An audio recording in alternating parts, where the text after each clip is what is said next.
কাল গুরু পূর্ণিমা ছিল। তো গুরু পূর্ণিমার দিন আমরা সবাই কিন্তু গুরুর কাছে, গুরুর সান্নিধ্যে আমরা সবাই যাই। যার যার আপন আপন গুরু আছে, আমরা কিন্তু তার কাছে যাই, তার সান্নিধ্যে যাই, তার প্রণাম জানাতে যাই, তার শ্রীচরণ দর্শন করতে যাই। গুরু আমাদের কি করেন? গুরু আমাদের সেই অন্ধকার থেকে আলোর পথ দেখান, আলোতে নিয়ে আসেন। আমরা ছোট থেকে কিন্তু বড় হচ্ছি, প্রত্যেকটা সময় কিন্তু কারোর না কারোর কাছ থেকে কিছু শিখে বড় হচ্ছি।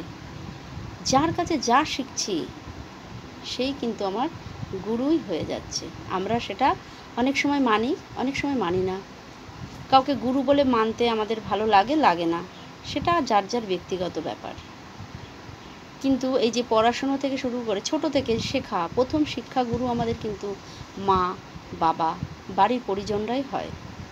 তারপর কিন্তু আস্তে আস্তে করে যখন আমরা স্কুলে যাই, তখন স্কুলের যে শিক্ষক বা শিক্ষিকা তারা আমার গুরু হন। যত দিন যাবে, যত দূর যাব, কারোর না কারোর কাছে কিন্তু আমাদের কিছু না কিছু শিখতেই লাগে। আমরা যদি কারোর কাছে কিছু না শিখি, তাহলে কিন্তু কোনোদিনও আমরা সামনে এগিয়ে যেতে পারবো না। এই খুঁটিনাটি জিনিসপত্র যা কিছু আছে, সব কিছুর জন্য কারো না কারোর কাছ থেকে আমাদের শিক্ষা গ্রহণ করতে হয়, জানতে অজান্তে প্রত্যেকের কাছ থেকে। কিন্তু আমরা যেই জীবন ধারণ করেছি, কেন আমরা এই জীবন ধারণ করেছি, আমাদের জীবন ধারণের উদ্দেশ্যটা কি, এটা কিন্তু জানতে গেলে যিনি জানেন তার কাছে অবশ্যই আমাদের যাওয়া প্রয়োজন বা দরকার বা উচিত।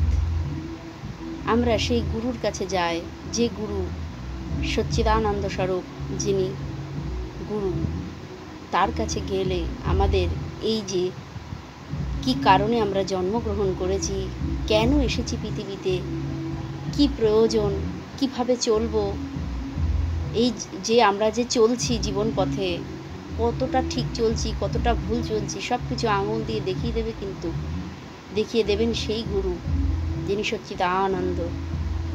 সেই গুরু কিন্তু দেখিয়ে দেবেন যে তুমি ঠিক চলছো নাকি ভুল চলছো। আমরা অনেক শিক্ষা গ্রহণ অনেক গুরুর কাছ থেকে করেছি, আমরা সেটা কিন্তু চলতি পথে দৈনন্দিন জীবনে আমরা কি করি। কিন্তু এই যে আমাদের যে ভবপার, যিনি আমরা যখন ভবপার হব, বা আমরা যে জীবনটাকে যেভাবে আমরা গড়ছি সেটা যে ঠিক নয়, এটা বুঝিয়ে দেন কিন্তু গুরু ছাড়া কিন্তু আমরা একটা পাও হাঁটতে পারি না। তাই গুরুই আমাদের কিন্তু সচ্চিদানন্দ, সেই ব্রহ্ম, সেই ঈশ্বর, তিনিই আমাদের সব।